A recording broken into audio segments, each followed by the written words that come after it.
Hello! Hi, I'm Grant Howitt. I write role-playing games for a living. Somehow, it's kind of magic. I'm here at UKGing 2024. I missed last year because I had COVID. So I'm really excited to get back. Don't worry, I don't still have it. I'm really excited to get back out there and meet people. It's been a wonderful first day. We've been very busy. Lots of families coming around, lots of nice people coming around and buying books, and primarily buying Eat the Reich, as you can see here, which is absurdly colourful. We had the edges painted special in Germany, and it was worth every penny. That's me. Who are you? Nice. I'm Brian from the Critical Twitch. Of course, yes. And one of our earliest podcasts was me and Jamie playing Goblin Quest. Good heavens. One of your oldest. And the oldest. The oldest game. The first game. So you've come a long, long way. Well, we're still selling it. And it's still the same price. Still 15 quid, because we don't know how to do business. Nothing else in the entire country is the same price. That should be like £112 by now. Oh, you'd think, yeah. No, it's really nice to be able to have a bunch of stuff which we can carry on getting people to play and getting people to play through, because Goblin Quest still works. That's one of the great things about games. It's like you can play a 30, 40-year-old game and it's still fun. Yeah, what have you been... We caught up with you then, we've seen you since, but just briefly, what's been the journey as a creator and moving into kind of a publishing house, I suppose? Yeah, well, that's the thing. We're a publishing house, but it's all our own stuff still. Yeah. We've had one collaboration on Die RPG with Kieran Gillen and Stephanie Hans, and so we worked really closely with them. It wasn't a traditional relationship for a publisher, so it was very much like we worked with them to get everything up. But we're really keen to only work with creators in that way who we're really interested in, or people who are approaching us and saying, "Hi, I wrote this. Can you do the game of it?" Yeah. Rather than, "Hey, buddy, you want to write the June RPG?" No, fuck off. Yeah. You're not Modiphius then. I'm whatever the opposite of Modiphius is. It's been fascinating. We've expanded as well, so that there's 11 of us now. Oh, Most of us full time. Nice. We're all fully virtual, but that means now we have a finance person, we have an office manager, we have someone who does marketing, we have customer service, we have all this happening. You're making it sound really dull. Finance and accounting. Here's the thing, that's other people's jobs.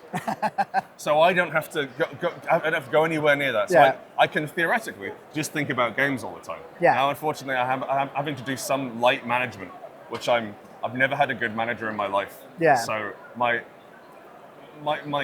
desire is for every employee to take the absolute maximum they can from their business. Yeah. But unfortunately, I'm running that business. So there's a balance we have to strike there. It's okay. Like, creatively, it's been fascinating as well. I really struggled with depression, suicidal ideation, an awful lot of really horrible shit for a long time, ever since I've been about 10 years old.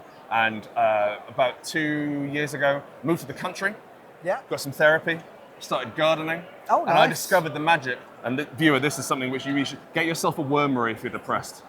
A wormery. A wormery. We have a wormery in the back garden, and so it's a series of little plastic trays with wee holes in and worms. And you put vegetable waste in there, and the worms grow up and they eat it, and they shit it out, and it becomes just the top tier compost. Nice. Absolutely best supercharged compost. And in doing that, in coming through, I started to understand oh, there's more to this. I don't need to just run around all the time. These worms are running on a different scale from me.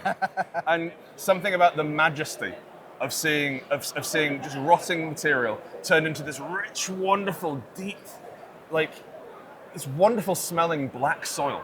I really, really liked it. And that lent me a certain level of calm. That's great. Which I'll be able to work into my work. So Spire is a game about doomed revolutions. Heart is a game about dying over and over and over and over. Yeah. But that's right, when I wrote it, I was dying over and over and over. And I wanted to try and write as many elaborate deaths as possible. But now we've done Hollows. So Hollows is our new hotness. It's on back of kit now, and because it's only ever on back of kit, whenever you see this video, that's true. Hollows is what Chris and I have wrote after therapy. Okay. Or as much more grown adults. So it's on one hand, it is a Bloodborne style tactical combat game. Every single fight is a boss fight. There's 3 to 4 of you running in there with these big ass weapons and kicking the tar out of entities. And every single boss fight has these cool mechanics. We have this really cool tactical grid system, which means that it's a bit like locking on in Bloodborne. So the baddie never moves, and it's only wherever you're positioned around the baddie. Yeah. So it means we abstracted out an awful lot of the bollocks from trying to get positioning interesting. Yeah. But you can still do it. The other thing our game is about is it's about masculinity. Okay. And I'm coming up to 40 now, and I've like having gone through therapy, having gone through, having grown up an awful lot, and there used to be this huge void in my chest, which I was trying to fill with praise or with acclaim or with not money, but with book sales. I don't really care about the money, but the number. Watch the number go up. Very addictive. And so Hollows is a more mature game. And so what we want to do is talk about, so mechanically, the way you win those boss fights is by working together. And so you have to have abilities which synergize with each other. Yeah. It's a balance between standing too close to each other and maybe you all get hurt, and then spreading out, but then you're isolated. Yeah. We wanted to talk about, we wanted to try and present both toxic views of masculinity and toxic ideals which have like pushed too hard. So instead of gods, we have malignancies, and malignancies are hunger and fear and pride, and these things which aren't necessarily rotten or evil, but when you have too much of them, you go wrong. And so we wanted we wanted to talk about that. We wanted to have a game which, whilst being fun, was about something. Yeah. And that's what I've always tried to do. Aside from with Eat the Reich, which is just absolute smooth-brained one-shot bait. Can't recommend it enough. Real dumb shit. Check out our unboxing video. Yeah, it's great. It's one thing which I've always struggled with as a designer is I'll put out a draft of a game and it's not about anything. Yeah. Like it's numbers mashing off each other. It doesn't say anything. It doesn't make me feel anything. And so Hollows has been a great opportunity to work closely with Chris, my co-author, who couldn't make it today, unfortunately, who is to have something which is mechanically satisfying and fascinating, but also philosophically interesting and artistically viable. Yeah, I've always thought about like the traditional D&D roleplay party, or like superheroes fall into this, where it's about exceptional people, and they're not level 1 peasants, they're level 20 gods essentially. And I've always felt kind of slightly right wing, that kind of we're better than the common herd, they can't look after themselves. So you're bringing in that kind of that bigger need for teamwork and working together. Hopefully, yeah. And obviously there's a balance to be struck, and you still want to be awesome in the game. You still want to be awesome, but you want to be awesome and horrible. Yeah. And I will say, like, having talked about Heart, the City Beneath is a game about death. In Hollows, you cannot die. Okay. So much like Bloodborne or Dark Souls, every time you get broken down, you wake up in the refuge, which is kind of like an interdimensional treehouse. Yeah. Or like a coaching in, and you wake up, and the deal is the more times that happens to you, the more likely you're going to become a dungeon. Oh wow! For the other players to go and fight through, and then you GM that dungeon, which is your own horrible psychodrama, your own Silent Hill thing. Really cool. So for every encounter, every adventure or dungeon in Hollows is a broken or a horrible or a cruel or a somehow damaged person. So these malignancies have gotten in, changed them, and built this Silent Hill style mind prison out of their own brain. And you, because you're scarred in some way, you can access these prisons, and you can go and kick the shit out of someone else's personal demons. Nice. And you can kill them, or you can save them, and saving them is much harder and has almost no benefit. Okay. But you can choose to if you want. Yay. And you go in and try. And so that almost sounds like a therapy session in a game where you're working through all these role problems. All role play is therapy. And like it's always fun being a GM and working out maybe like 4 or 5 sessions in what everyone's problem is. Yeah. It's like, oh, I see. You don't think you're dead. Okay. You've looked straight into me already.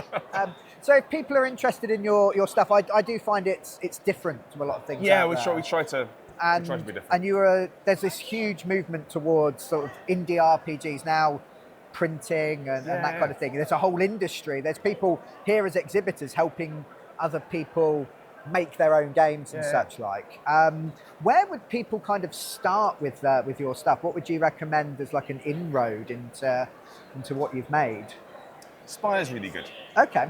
Spire we put it out 5 years ago, and we've recently done an overhauled edition, the 5th anniversary.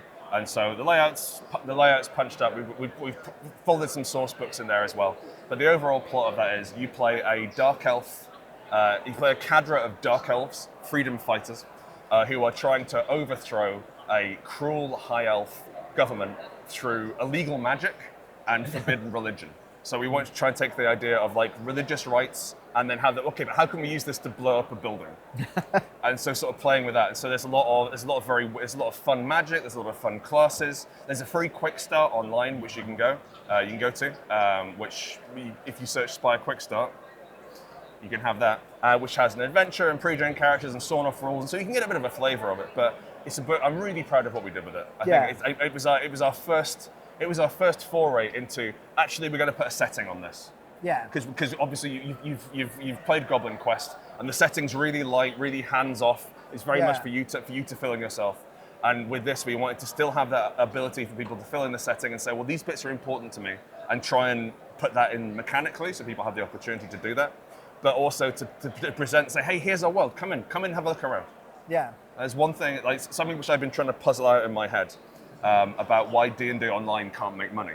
Broadly, as game designers, we are not landlords of fantasy spaces. We are tour guides, and you can buy the book, and that means that you know where things are and you can go around. But we're not running hotels. We're not running resorts. We're writing Lonely Planet guides. And I think that once you realise that, and it's like, well, 80% of it is at the table. Yeah. You can't sell that. You can't monetize people sitting around. Yeah. Once you've bought the books for D&D, they can't get any more money off you. Yeah. So they're trying to wring all this cash out of you. And it can't be done. Subscription services. Because it's an oral storytelling tradition, you dickheads. Last question then. Is there anything here that you've seen, anyone you would recommend as working maybe in a similar space that you think is worth us checking out? Hang on, I've forgotten the name. I'll be right back. Hold, please. I was doing hold music. Deda. I've got that at home. I bought it last year. It seems this game tells you how to make your radio station as successful as possible after a nuclear attack. There are 3 Scots ex-radio engineers who've written this solo game about the apocalypse. But it just seemed really nice, and they seem like they're doing really good things. And so, yeah. Cool. Thank you very much. Thank you.